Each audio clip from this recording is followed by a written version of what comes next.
santarka dhuure waxaa ku yaala xarun caafimaad oo bulshada u adeegta isla markaasina ay shacabku u doontaan adeega caafimaadka. haddaba maraynu booqonnay xaruntaasi caafimaadka iyo waxaynu la kulannay qaar ka mid a shacabka u soo doontay adeega xaruntaasi caafimaadka oo sheegaya in xaruntan ay ka jiraan dhibaatooyin fara badan oo dhinaca daweeyarida iyo sidoo kale adeegyada kale ay ka mid tahay goobihii bukaan jiifka la seexinayay iyo sidoo kale adeegyada kaleba. waa kuwan qaar ka mid a oo nooga warbixinaya adeega caafimaadka xaruntan ka helaan iyo waxyaalaha ay codsanayaan in lagu daro. taglaalkaanu mid taglaalkiina waan helay laakiin in taglaalka hadaan han helnay inaan shaqaaluuna naga caajiso ma baahnin wax kasta in dhakhtarka laga helaan u baahanahay. taglaalka waan helnaa laakiin dawooyinka nagu go'a oo nagu yar markaan suuqa u doonana dawooyinku waa qaali. marka maxaad codsanaysaa in dawooyinka si fiican loogu keeno waxba naga maqnaan biskuudka xanaanada taglaalka in dawooyinka kale ee xanuun agfashinka wax kasta leh ina si fiican loogu keenan u baahana.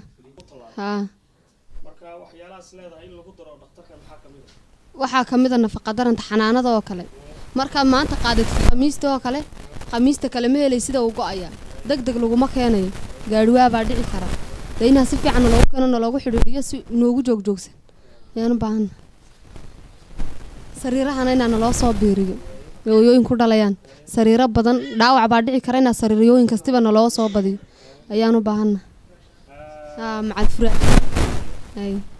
sidoo kale qaar ka mid a xirfadlayaasha ka howlgala xaruntaasi caafimaadka ayaa nooga warbixiyey adeega kala duwan ay bixiyaan iyo waxyaalaha ka dhiman ay xukuumadda ka codsanayaan in loo dhammaystiro.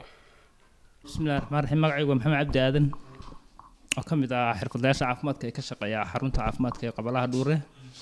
qaybtan aan dhex joogno waa qaybtii shaybaadhka weeyaan ee xarunta. qaybta shaybaadhka aduu qaybna way bixisaa qaybna way maqan tahay.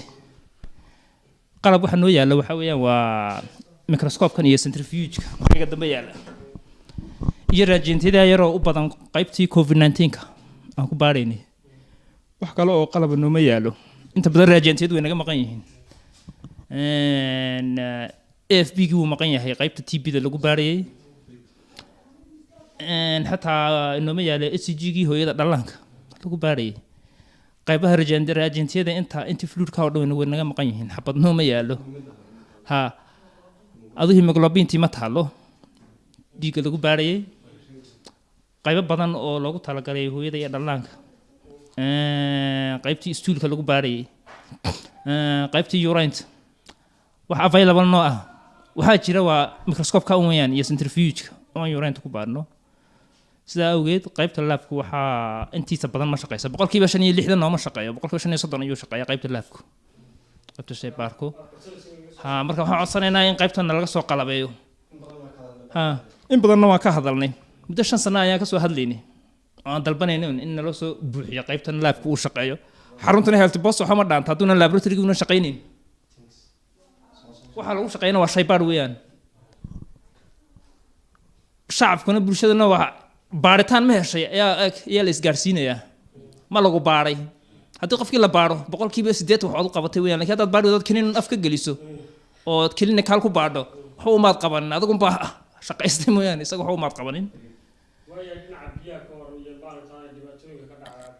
qabalo aad buu xagga biyaha qabalo aad buu isaga dhibaataysan yahay oo hal generator ayaa u shidma oo kaasna naaftu ku shaqeeyaa.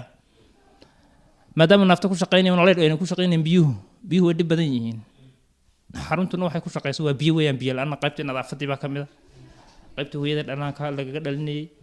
waxyaabo badan baa dhinaanay markaa biyo la'aantu aad buu uga jirtaa qabalaha keligayga ma aha xarunta keligeed ma aha magaalada dhan baa bilaa biyaha muddooyinkan u dambeysay marka bishan u dambeysay oo dhan qaybta biyahana aad baa caqabad uga jirtaa.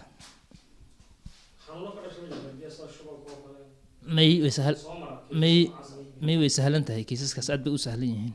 muddo hore ayaa noogu dambeysay oo biyo baxay uu ka dilaacay cudur dilaac AWD-gii waqtigii hore intaa dabadeed wax aduu dhibaataan ma soo marin xagga biyaha. guud ahaan xaruntan caafimaadka ku taala santarkaasi dhuure oo la dhisay muddooyinkii hore ayaa waxay hadda u baahan tahay dayactir iyo sidoo kale in ballaarin lagu sameeyo maadaama adeega ay bixinayso aada ugu yaryahay shacabka ku dhaqan tirada ahaan iyo marka loo eego baaxadda ay ku fadhido. waxayna codsanayaan in ballaarin loogu sameeyo xaruntaasi caafimaadka ku taalla santarkaasi Dhuure.